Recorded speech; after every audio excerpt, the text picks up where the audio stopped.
المراه تاعك هي اللي تطيب لك، هي اللي تغسل لك القش تاعك. هو ما نجيبهاش انا العائله نتاعي، لو كان نجيبها انا الولاد يسوفجوا يروحوا فيها، الدين تاع الاسلام يتركوه.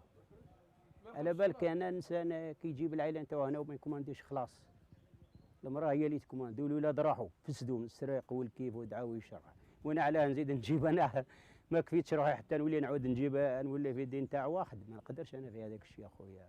الحمد لله انا اولادي لازم يقعدوا في بلادهم يقراوا العربيه ويعيشوا في بلادهم، ما يجوش يعيشوا لهنا. انا هجرت عليهم باش نعيشهم، باش هما زيد يجي يهجروا معي. واليوم لا هجرت وجبتهم نروح وحدي، ما نروحش بولادي.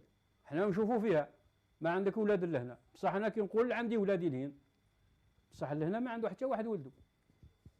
هاك تشوف بنات متزوجين راحوا هذاك، اولاد راحوا تزوجوا وراهم يطايشوا وقعدوا داهم القرو طيشوهم، وبقات كل واحد لا عنده المراه لهنا ولا عنده بنت. هو ناعس ويا ثلاثه اربعه تدخل، كون يهضر ليستون سوسيال تقول له برا. المراه لهنايا الراجل ما يكومانديش، المراه كي تخرج يظهر لها كيما دار ديال الراجل ما عنده دروح، كون يعود يكوماندي غدوه يكسبيرسيو. هي بقى الراجل ديما ليه خير. الوقت اللي قاعدين هنا الوقت اللي نروحوا للبلاد في رحمه ربي. هذا ما كان اخويا، علاه احنا كنا في دين ولو في دين الناس هذه مستحيله.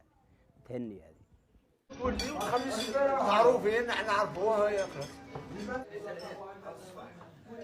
نساعدهم في السومه، وكانوا حتى ناس مثلا اللي ما عندهمش نقولوا حتى كي يسلك نعملوا له كريدي، حتى كي يسلك ويجي يسلك، وكان اللي ما عندوش يكون في سبيل له راح.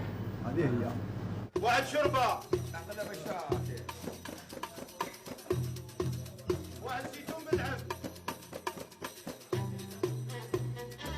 في البلاد الماكله يعني كاين ساعات حتى في رمضان ساعات يديرنا حتى طاجين، يديرنا حتى